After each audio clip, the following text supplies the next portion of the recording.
Good afternoon everybody. तो आज हम स्टार्ट करते हैं कक्षा 10 में साइंस का पहला चैप्टर रासायनिक अभिक्रिया एवं समीकरण। तो टॉपिक स्टार्ट करने से पहले हम रासायनिक अभिक्रिया क्या होती है इसके बारे में जानते हैं। तो रासायनिक अभिक्रिया क्या होती है, हमें पता है कि जब दो पदार्थ मिलकर एक नया पदार्थ बनाते हैं तो वह रासायनिक अभिक्रिया कहलाती है।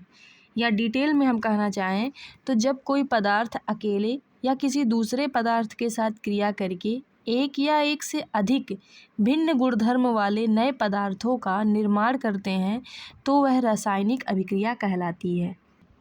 जैसे हमने ले लिया यहाँ पे सोडियम और क्लोरीन, यह दोनों पदार्थ अलग अलग हैं और जब इनमें हमने रिएक्शन कराया, अभिक्रिया कराया, मतलब इनका जब रिएक्शन हुआ तो यह एक नए पदार्थ के रूप में 2NaCl के रूप में प्राप्त हुए। तो ये दोनों हमारे जो हैं ये अभिकारक का काम करते हैं और जो रिजल्ट हमें प्राप्त होता है वह उत्पाद का काम करता है। तो इस तरीके से दो पदार्थ मिलकर आपस में एक नए पदार्थ का निर्माण किए तो यह पूरी प्रक्रिया रासायनिक अभिक्रिया कहलाती है। अब रासायनिक अभिक्रिया को हम रासायनिक समीकरण के रूप में किस तरीके से लिखते हैं, तो किसी भी रासायनिक अभिक्रिया को छोटे रूप में लिखना रासायनिक समीकरण कहलाता है। जैसे मैग्नीशियम और ऑक्सीजन है, तो मैग्नीशियम और ऑक्सीजन को जब हमने क्रिया कराया इनमें तो ये मैग्नीशियम ऑक्साइड बना। अब यहाँ पे जो मैग्नीशियम और ऑक्साइड है यह क्रिया कर रहे हैं और क्रिया करने वाला अभिकारक कहलाता है और इनकी क्रिया करने के पश्चात हमको मैग्नीशियम ऑक्साइड एक उत्पाद के रूप में प्राप्त होता है, मतलब एक रिजल्ट प्राप्त होता है जो उत्पाद कहलाता है। तो इस प्रकार हम जब रासायनिक अभिक्रिया को एक छोटे से रूप में लिखते हैं तो यह एक रासायनिक समीकरण कहलाता है। अब रासायनिक अभिक्रिया के होने की कुछ पहचान भी होती है। हमें कैसे पता चलेगा कि रासायनिक अभिक्रिया हुई, तो इसका जो पहला पहचान होता है वह होता है अवस्था परिवर्तन। अवस्था परिवर्तन से तात्पर्य है, हमें पता है कि जो पदार्थ की 3 भौतिक अवस्थाएं होती हैं, ठोस, द्रव, गैस। तो ठोस का द्रव में चेंज हो जाना, ठोस का द्रव में चेंज होना, द्रव का गैस में चेंज होना, गैस का ठोस में चेंज होना, ये सब जो है अवस्था परिवर्तन कहलाता है। अब जैसे हमने बर्फ़ लिया, बर्फ़ हमारा अभी किस स्टेट में है, यह ठोस स्टेट में है और जब इसको हमने गर्म किया तो यह अब किस स्टेट में प्राप्त होगा, हमें द्रव स्टेट में, लिक्विड स्टेट में प्राप्त होगा। तो जो पहले सॉलिड स्टेट में था अब वह लिक्विड स्टेट में बना, मतलब इसकी अवस्था क्या हो गई, परिवर्तित हो गई। तो पहला रासायनिक अभिक्रिया होने का पहचान है अवस्था में परिवर्तन। दूसरा है रंग में परिवर्तन, कलर जो है क्या हो जाता है, चेंज हो जाता है। जैसे लाल लिटमस हमारा नीला हो गया, ठीक है, इस तरीके से रंग में भी इसमें परिवर्तन होता है। तीसरा क्या होता है, गैस का निष्कासन, गैस का निष्कासन। तो कभी कभी रासायनिक अभिक्रियाओं में गैस निष्कासित होती है जिसे हम जो है इस एरो से शो करते हैं। एरो अगर ऊपर की तरफ है तो इसका मतलब ये गैस निष्कासित हो रही है और अगर यही एरो नीचे की तरफ हो तो इसका मतलब यह अवक्षेप के रूप में प्राप्त होती है। तीसरा होता है ताप में परिवर्तन, टेम्परेचर में भी क्या होता है, परिवर्तन होता है। और पांचवा हमारा होता है अवक्षेप का निर्माण, अवक्षेप हमें प्राप्त होता है। अब अवक्षेप हमें कैसे प्राप्त होता है, तो जैसे मान लेते हैं अवक्षेप का प्राप्त होना कि हमने NaCl और AgNO3 का रिएक्शन करवाया, मतलब सोडियम क्लोराइड का रिएक्शन हमने सिल्वर नाइट्रेट के साथ कराया तो हमें क्या मिलता है, तो हमें मिलता है NaNO3, मतलब कि सोडियम नाइट्रेट और सिल्वर क्लोराइड का सफ़ेद अवक्षेप। अवक्षेप को हम नीचे से बने एरो से शो करते हैं, इसका हमें सफ़ेद अवक्षेप प्राप्त होता है। तो रासायनिक अभिक्रिया के होने की 5 तरीके से पहचान होती है। पहला अवस्था में परिवर्तन, दूसरा रंग में परिवर्तन, तीसरा गैस का निष्कासन, चौथा ताप में परिवर्तन और पांचवा अवक्षेप का निर्माण। अब अगला टॉपिक है कि संतुलित रासायनिक समीकरण क्या होता है। तो जब दोनों ओर समीकरण में दोनों ओर तत्वों के परमाणुओं की संख्या बराबर हो जाती है तो हम कहते हैं कि यह एक संतुलित रासायनिक समीकरण है। अब जैसे यहाँ पे मैग्नीशियम ऑक्सीजन से क्रिया कर रही है। अब यहाँ मैग्नीशियम के कितने परमाणु हैं? 2। ऑक्सीजन के भी दो परमाणु हैं और यह दोनों मिलकर मैग्नीशियम ऑक्साइड बना रहे हैं, तो यहाँ पे भी इसके 2 परमाणु हैं। तो यहाँ पे 2 मैग्नीशियम 2 ऑक्सीजन और यहाँ पे भी 2 मैग्नीशियम 2 ऑक्सीजन, तो दोनों ओर जो है तत्वों के परमाणुओं की संख्या क्या है? बराबर है। अतः हम कह सकते हैं कि यह एक संतुलित रासायनिक समीकरण है। रासायनिक समीकरण को संतुलित कैसे किया जाता है? तो उसे संतुलित करने के लिए हम सबसे अधिक संख्या वाले तत्व को संतुलित करते हैं। सबसे पहले हम अधिक संख्या वाले तत्वों को संतुलित करते हैं, उसके बाद फिर शेष तत्वों को। अब जैसे यहाँ पे Mg + O2 = MgO है। अब यहाँ पे सबसे अधिक परमाणु किस तत्व का है? तो हम कहेंगे ऑक्सीजन के यहाँ पे 2 परमाणु हैं। तो सबसे पहले हम इस ऑक्सीजन को यहाँ पर संतुलित करेंगे। तो हमने यहाँ पे 2 आगे बढ़ा दिया तो हमारे 2 क्या हो गए? ऑक्सीजन हो गए। अब Mg हमारा एक अकेला बचा, यहाँ पे 2 बचा और यहाँ पे अकेला Mg है, तो इसके भी आगे हमने क्या कर दिया? 2 बढ़ा दिया। अब देखिए 2 Mg भी हो गया, 2 ऑक्सीजन भी इधर है और यहाँ पे भी 2 Mg और 2 ऑक्सीजन हो गया, तो समीकरण हमारा हो गया संतुलित।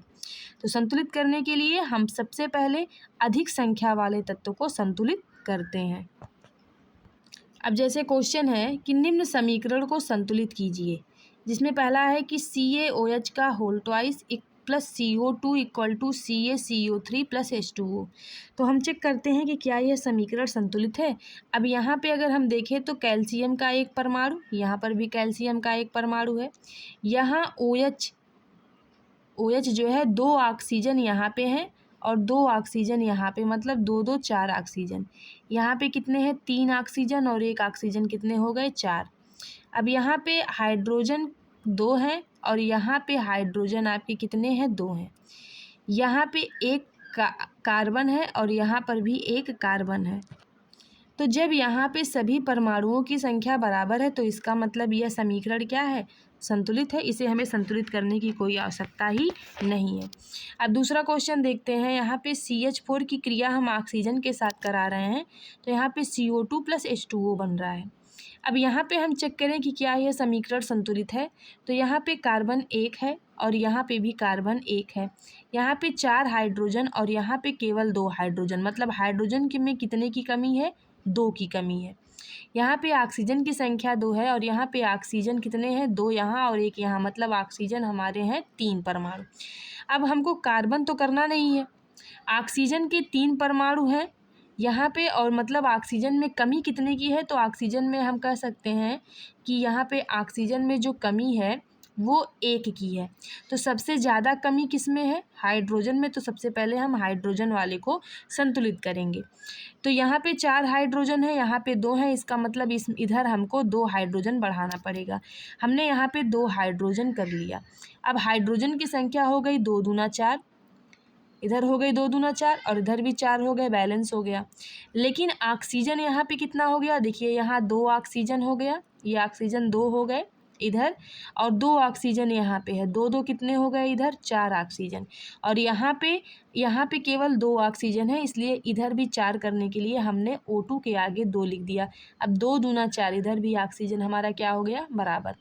अब कार्बन भी 1 है, कार्बन यहाँ पे भी 1 है, हाइड्रोजन इधर 4 है, हाइड्रोजन 2 दूना 4 इधर भी है, ऑक्सीजन 2 दूना 4 इधर है और 2 ऑक्सीजन इधर है 4, मतलब ये समीकरण क्या हो गया? संतुलित। अब समीकरण संतुलित करने के कुछ क्वेश्चन 2023 में बोर्ड के पेपर में पूछे गए हैं। जैसे H2SO4 + NaOH = Na2SO4 + H2O है, इसे हमें संतुलित करना है। तो यहाँ पे H2SO4 जो है ये हाइड्रोजन यहाँ पे कितने हैं? 2 और 1 इधर, टोटल कितने हाइड्रोजन इधर हो गए? 3 और यहाँ पे हम देखें तो यहाँ पे केवल 2 हाइड्रोजन है, मतलब 1 हाइड्रोजन की यहाँ पे क्या है? कमी है। सल्फ़र देखें तो यहाँ पे 1 सल्फ़र है और इधर भी 1 सल्फ़र, सल्फ़र हमारा बैलेंस हो गया। ऑक्सीजन यहाँ पे 4 है और एक ये 5 ऑक्सीजन, और यहाँ पे ऑक्सीजन 4 और एक 5 ऑक्सीजन भी हमारा बैलेंस है। यहाँ पे एक सोडियम है, लेकिन यहाँ पे सोडियम कितने हैं, 2, मतलब सोडियम में भी एक की कमी है। दोनों में एक की कमी है तो हम दोनों में से किसी को एक जो है बैलेंस करते हैं। तो यहाँ पे हमने हाइड्रोजन में यहाँ पे जो है 2 आगे बढ़ा दिया, यहाँ पे 2 हाइड्रोजन कर दिया। अब यहाँ हाइड्रोजन की संख्या हो गई 2 दूना 4, और इधर हाइड्रोजन की संख्या कितनी है, 2 और एक 3, यहाँ पे 3 है। तो हमने इसको बैलेंस करने के लिए यहाँ पर भी आगे 2 बढ़ा दिया। अब जब इधर 2 बढ़ा दिया तो यहाँ सोडियम की संख्या 2 थी, अब यहाँ भी सोडियम की संख्या 2 हो गई, और 2 हाइड्रोजन इधर हो गए और 2 हाइड्रोजन इधर हो गए। कितने हो गए, 4, और इधर भी 2 दूना 4 हो गए। सल्फ़र हमारा पहले से ही जो है बैलेंस था। ऑक्सीजन अगर हम चेक करें तो देखिए यहाँ पे 2 ऑक्सीजन है और इधर 4, 4 2 कितने हो गए, 6, और यहाँ पे हो गए 4 ऑक्सीजन और 2 ऑक्सीजन, 4 2 6, मतलब सारे परमाणु हमारे बैलेंस हैं। इसका मतलब समीकरण क्या है, ये संतुलित है। इसी तरीके से MgCl2 plus AgNO3 equal to MgNO3 का होल ट्वाइस प्लस AgCl, ये भी बोर्ड के पेपर में 2023 में पूछा गया है। यहाँ पे मैग्नीशियम की संख्या 1 है, इधर भी मैग्नीशियम की संख्या 1 है। क्लोरीन यहाँ पे 2 है और यहाँ पे क्लोरीन 1 है। तो क्लोरीन की में 1 की कमी है, मतलब 1 क्लोरीन हमको बढ़ाना है। यहाँ सिल्वर 1 है, यहाँ भी सिल्वर 1 है, बैलेंस है। यहाँ N 1 है, नाइट्रोजन 1 है, लेकिन यहाँ पे नाइट्रोजन 2 है। ऑक्सीजन यहाँ 3 है और यहाँ पे ऑक्सीजन 3 दूना 6 है। तो सबसे पहले हम ऑक्सीजन को बैलेंस करते हैं, क्योंकि ऑक्सीजन में ज़्यादा की कमी हो रही है।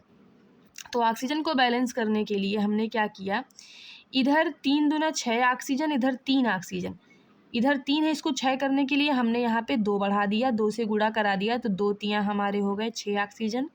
ठीक, इधर ऑक्सीजन बैलेंस हो गया। अब इधर 2 सिल्वर हो गया, अब यहाँ सिल्वर की 2 हो गया तो इधर 1 है, हमने इसको बैलेंस करने के लिए यहाँ 2 बढ़ा दिया। अब 2 सिल्वर दोनों साइड में हो गए, लेकिन यहाँ पे क्लोरीन कितने हो गए, 2 क्लोरीन इधर हो गए, और यहाँ पे भी 2 क्लोरीन पहले से था, मतलब क्लोरीन भी हमारा क्या हो गया, बैलेंस हो गया। यहाँ पे 2 नाइट्रोजन थे और यहाँ पे भी 2 नाइट्रोजन है, बैलेंस हो गया। ऑक्सीजन 6 हो गया यहाँ पे, और यहाँ पे भी ऑक्सीजन 6, मतलब समीकरण हमारा क्या हो गया, संतुलित। इसी तरीके से अगला है कि एल्यूमिनियम की क्रिया हमने कॉपर क्लोराइड से की, तो एल्यूमिनियम क्लोराइड और कॉपर प्राप्त हुआ। अब इसको भी हम बैलेंस कर लिए। यहाँ पे एल्यूमिनियम को Al से डिफाइन किया, कॉपर क्लोराइड हो गया CuCl2, एल्यूमिनियम क्लोराइड हो गया AlCl3 और कॉपर हो गया Cu। इसको हमने इस तरीके से बैलेंस कर लिया। देखिए 2 एल्यूमिनियम इधर हैं, 2 एल्यूमिनियम इधर हो गए, 3 कॉपर हैं, 3 कॉपर, 3 दूना 6 क्लोरीन और 2 3 6 क्लोरीन, मतलब कि बैलेंस हो गया ये। इसी तरीके से ये रिएक्शन है, इसको भी हमने बैलेंस किया। अब कुछ क्वेश्चन ऐसे हैं जो NCERT से रिलेटेड हैं और बोर्ड के पेपर में पूछे गए थे। जैसे कैल्शियम हाइड्रोक्साइड और कार्बन डाइऑक्साइड की क्रिया से कैल्शियम कार्बोनेट और जल प्राप्त हुआ, तो इस समीकरण को हमें सिंबल के तौर पे लिखना भी था, और वो भी बैलेंस करके। तो कैल्शियम हाइड्रोक्साइड का मतलब हो गया CaOH का होल ट्वाइस, कार्बन डाइऑक्साइड हो गया CO2 equal to calcium carbonate हो गया CaCO3 प्लस जल हो गया H2O। यहाँ पे अगर चेक किया जाए तो कैल्शियम 1 है, इधर भी कैल्शियम के 1 परमाणु है। यहाँ पे ऑक्सीजन 2 और 2 दूना 4, ये ट्वाइस है, ट्वाइस का मतलब यहाँ पे ऑक्सीजन 2 हो गए और 2 इधर है, 2 दूना 4 हो गए। तो इधर भी ऑक्सीजन 3 और 1 कितने हो गए, 4।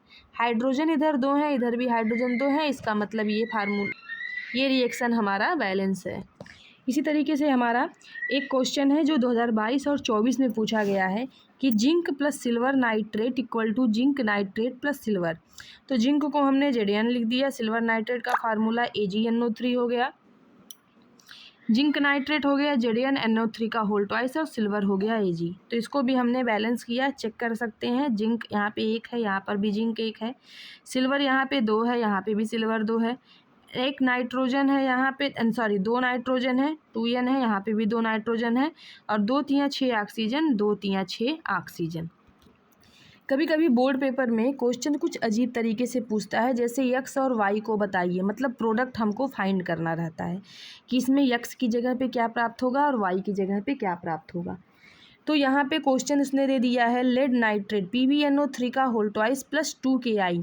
इतना क्वेश्चन केवल वो दिया रहता है और यहाँ पे यक्स और वाई लिखा रहता है, मतलब यक्स हमको क्या प्राप्त होगा वह पता करना है और वाई क्या होगा वह पता करना है। तो यह रिएक्शन हमें कंप्लीट कराना होता है। तो ये जो लेड है Pb, ये क्या करेगा, ये लेड Pb ये आई के साथ क्रिया करेगा, ये आयोडीन के साथ क्रिया करेगा और बनाएगा लेड आयोडाइड PbI2। तो यक्स की जगह पे क्या प्राप्त हो गया हमें, PbI2। इसी तरीके से अगला है कि कापर जो है वो सिल्वर नाइट्रेट के साथ क्रिया करके क्या बनाएगा, मतलब यहाँ पे यक्स की अच्छा यहाँ पे एक क्वेश्चन ऐसे दिया है कि कापर सिल्वर नाइट्रेट के साथ क्रिया कर लिया है, यहाँ कापर नाइट्रेट बना लिया है प्लस और हमें क्या प्राप्त होगा, तो यहाँ प्राप्त होने की जगह पे उसने यक्स लिख दिया। अब इस यक्स की वैल्यू हमको फाइंड करनी है। तो यहाँ पे देखिए कापर इसके साथ क्रिया किया तो कापर क्या करेगा, इस सिल्वर के साथ क्रिया कर लेगा। अब AgNO3 2 है, इसको हम इस तरीके से लिख सकते हैं AgNO3 मतलब कापर एक NO3 के साथ क्या करेगा रिएक्शन। यहाँ पे Ag यहाँ पे NO3 कितने हो गए 2NO3, तो ये इसके साथ जुड़ गया और बना दिया CuNO3 का होल ट्वाइस। अब 2 Ag यहाँ पे बचा है और ये 2 Ag हो गया यहाँ पे, चूँकि इसने पहले ही दे दिया है कि कापर नाइट्रेट यहाँ बचा है, CuNO3 हो का होल ट्वाइस यहाँ पे बन गया है। तो जब CuNO3 का होल ट्वाइस बन गया तो बचा क्या 2 Ag, तो यक्स की जगह पे आ गया 2 Ag। इसी तरीके से है जिंक H2SO4 के साथ क्रिया कर रहा है और यहाँ पे क्या बनाएगा, मतलब एक्स और वाई दोनों की वैल्यू हमें पता करनी है। तो जिंक जो है H2SO4, अब जिंक जो है ये सल्फेट के साथ क्या करेगा, क्रिया जुड़ जाएगा और बना देगा जिंक सल्फेट ZnSO4 और यहाँ पे ये हाइड्रोजन क्या हो जाएगा, विस्थापित हो जाएगा। H2 मतलब X की जगह पे ZnSO4 और Y की जगह पे हो गया हाइड्रोजन। इसी तरीके से CaCO3, ये इक्वेशन काफ़ी ज़्यादा पूछा जाता है, बहुत इंपॉर्टेंट है ये। CaCO3 को हमने गर्म किया, यहाँ पे यक्स दिया है, यक्स का मतलब क्या किया है ये पूछ रहा है कि कैल्शियम कार्बोनेट की क्रिया हम कौन सी अभिक्रिया कराएंगे जिससे हमें कैल्शियम ऑक्साइड और कार्बन डाइऑक्साइड प्राप्त हो रहा है। तो आपको पता है कि ये एक पदार्थ, एक यौगिक है जो टूट रहा है कितने उत्पाद में, 2 उत्पाद में, एक अभिकारक 2 उत्पाद में टूट रहा है। और जब टूटना का मतलब कौन सी अभिक्रिया होती है, वियोजन की। तो यहाँ अभिक्रिया कौन सी हो रही है, वियोजन। और वियोजन कब होता है, जब उसको हम क्या करते हैं, गर्म करते हैं, मतलब उष्मा देते हैं। तो यहाँ यक्स की जगह पे है ये एक उष्माक्षेपी अभिक्रिया है। अब रासायनिक समीकरण में भौतिक अवस्थाओं के संकेत हैं, किस संकेत से किया जाता है, तो हम इसको सॉलिड, सोडियम हमारा सॉलिड स्टेट में होता है, लिक्विड स्टेट में हमारा H2O होता है। तो जो आपके संकेत होते हैं वो सॉलिड, लिक्विड, एक्वस और गैस होते हैं। तो इन्हीं अवस्थाओं को हम इस संकेत के द्वारा शो करते हैं, ठोस मतलब सॉलिड, लिक्विड, एक्वस और गैस। अब कुछ इंपॉर्टेंट क्वेश्चन है जो कि प्रीवियस ईयर बोर्ड पेपर में पूछे गए हैं। निम्न अभिक्रिया की संतुलित रासायनिक समीकरण लिखिए कि जिंक क्लोराइड सिल्वर नाइट्रेट के साथ क्रिया करके जिंक नाइट्रेट और सिल्वर क्लोराइड बना रहा है। ठीक है, तो ZnCl2 AgNO3 के साथ क्रिया करके जिंक नाइट्रेट और सिल्वर क्लोराइड, फार्मूला हमने सब में पहले हम क्या करते हैं, फार्मूला सबका लिखते हैं। जैसे जिंक क्लोराइड का फार्मूला हमने ZnCl2 लिख लिया, सिल्वर नाइट्रेट का फार्मूला हमने AgNO3 लिख लिया, जिंक नाइट्रेट का फार्मूला हमने लिख लिया और सिल्वर क्लोराइड का फार्मूला लिख लिया। अब इसके बाद हम देखते हैं कि कौन से परमाणु बैलेंस हैं और कौन से नहीं, फिर बाद में हम इस रिएक्शन को बैलेंस्ड करते हैं। तो यहाँ पे जैसे देखिए मैग्नीशियम का क्रिया हाइड्रोजन क्लोराइड के साथ कराने के बाद मैग्नीशियम क्लोराइड और हाइड्रोजन प्राप्त हुआ, ये 2020 में पूछा गया है।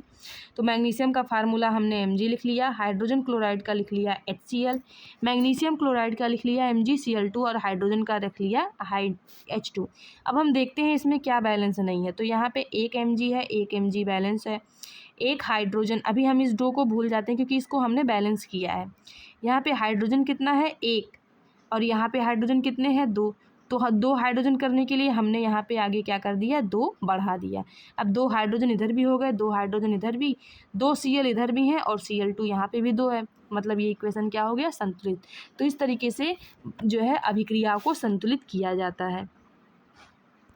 अब संतुलित से रिलेटेड बोर्ड के पेपर में क्वेश्चन पूछा भी जाता है कि संतुलित रासायनिक समीकरण क्या होता है और इसको संतुलित करना क्यों आवश्यक है? ये 2019 में पूछा गया है, एनसीईआरटी का क्वेश्चन है। तो संतुलित रासायनिक समीकरण क्या होता है? जिसके दोनों ओर प्रत्येक तत्व के कुल परमाणुओं की संख्या क्या होती है? बराबर होती है।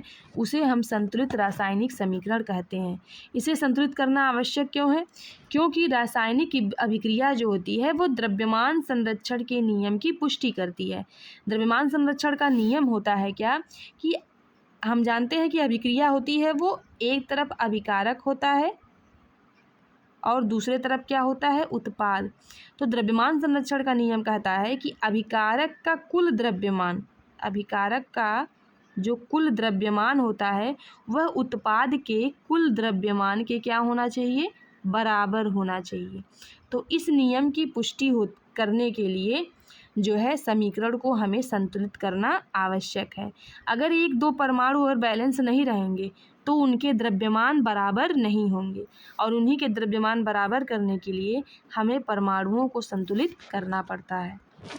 अब जैसे अगला है कि प्रत्येक का संतुलित रासायनिक समीकरण लिखिए। ये जो है 2023-24 मतलब 2023 में पूछा गया है और 24 में दो पेपर कोड जो अलग अलग हैं उनमें पूछा गया है। जैसे sodium sulphate barium chloride equal to barium sulphate और क्या प्राप्त होगा? तो सोडियम सल्फेट हमने Na2SO4 लिख लिया, बेरियम क्लोराइड का फार्मूला लिख लिया BaCl2। अब इससे बेरियम सल्फेट प्राप्त हुआ BaSO4। तो मतलब ये कि ये जो Ba है ये इसके SO4 से क्या कर लिया? जुड़ गया। तो BaSO4 यहाँ पे दिया है, प्राप्त हुआ। अब यहाँ पे क्या प्राप्त होगा? तो जो बचेगा वो प्राप्त होगा। यहाँ पे सोडियम कितना है? 2 परमाणु और क्लोरीन के भी 2 परमाणु हैं, दोनों के 2-2 परमाणु हैं तो हमने डायरेक्टली लिख लिया 2NaCl। इसी तरीके से दिया है कि मरकरी ऑक्साइड को, ये गर्म करने का सिंबल है, गर्म किया तो हमारा मरकरी प्राप्त हुआ प्लस और क्या बचेगा? तो मरकरी ऑक्साइड का हमने लिख लिया फार्मूला HgO। ठीक है, मरकरी होता है Hg। अब इसको हम बैलेंस भी मुझे करना है क्योंकि यहाँ पे जब एक Hg है, एक Hg हट जाएगा तो बचेगा केवल एक ऑक्सीजन और एक सिंगल ऑक्सीजन परमाणु को हम नवजात ऑक्सीजन कहते हैं जो कि हमारा इसमें प्राप्त ही नहीं होगा। इसलिए इसके आगे हमने बढ़ा दिया 2। अब 2 बढ़ा दिया, 2HgO हो गया तो यहाँ पे 2Hg प्राप्त हुआ, बचा क्या? 2 ऑक्सीजन। तो इसकी जगह पे हमने लिख दिया O2। इस तरीके से ये रासायनिक समीकरण संतुलित हुआ। अगला है zinc plus sulphuric acid equal to zinc sulphate. अब यहाँ क्या प्राप्त होगा?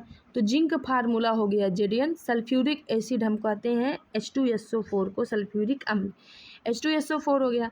यहाँ पे जिंक सल्फेट बना है, मतलब कि ये जो जिंक है ये इसके SO4 सल्फेट आयन से क्या कर लिया? क्रिया, जुड़ गया। तो ZSNO4 बचा, तो बचा यहाँ क्या? केवल हाइड्रोजन। तो इस रिक्त स्थान पे हो गया H2। आयरन कापर सल्फेट के साथ क्रिया करके यहाँ कापर बना रहा है और मेन प्रोडक्ट क्या है ये हमें पता करना है। ये तो साइड प्रोडक्ट है, मेन प्रोडक्ट हमें फाइंड करना है। तो आयरन हो गया Fe, कापर सल्फेट हो गया CuSO4। यहाँ बना रहा है कापर, कापर दिया है, इसका मतलब हमने यहाँ पे कापर लिख लिया। अब इसकी जगह पे क्या? तो जब ये कापर अलग हो गया, यहाँ पे बन गया तो बचा क्या? आयरन और सल्फेट। अब ये Fe इसके साथ क्या करेगा? क्रिया कर लेगा और बना देगा क्या? Ferrous sulphate FeSO4। इसी तरीके से कैल्शियम कार्बोनेट को गर्म किया तो कैल्शियम ऑक्साइड बना और क्या बनेगा यहाँ पे? Side product. तो कैल्शियम कार्बोनेट हो गया CaCO3, गर्म किया, कैल्शियम ऑक्साइड हो गया CaO। अब इसमें से CaO निकल गया, मतलब एक कैल्शियम और एक ऑक्सीजन निकला, तो बचा क्या? एक कार्बन और 2 ऑक्सीजन जिसको हम कहते हैं CO2। तो साइड प्रोडक्ट हमारा हो गया CO2। तो आज की वीडियो में बस इतना ही। अगले लेक्चर के लिए नेक्स्ट वीडियो देखिएगा और चैनल को सब्सक्राइब करिएगा। थैंक्स।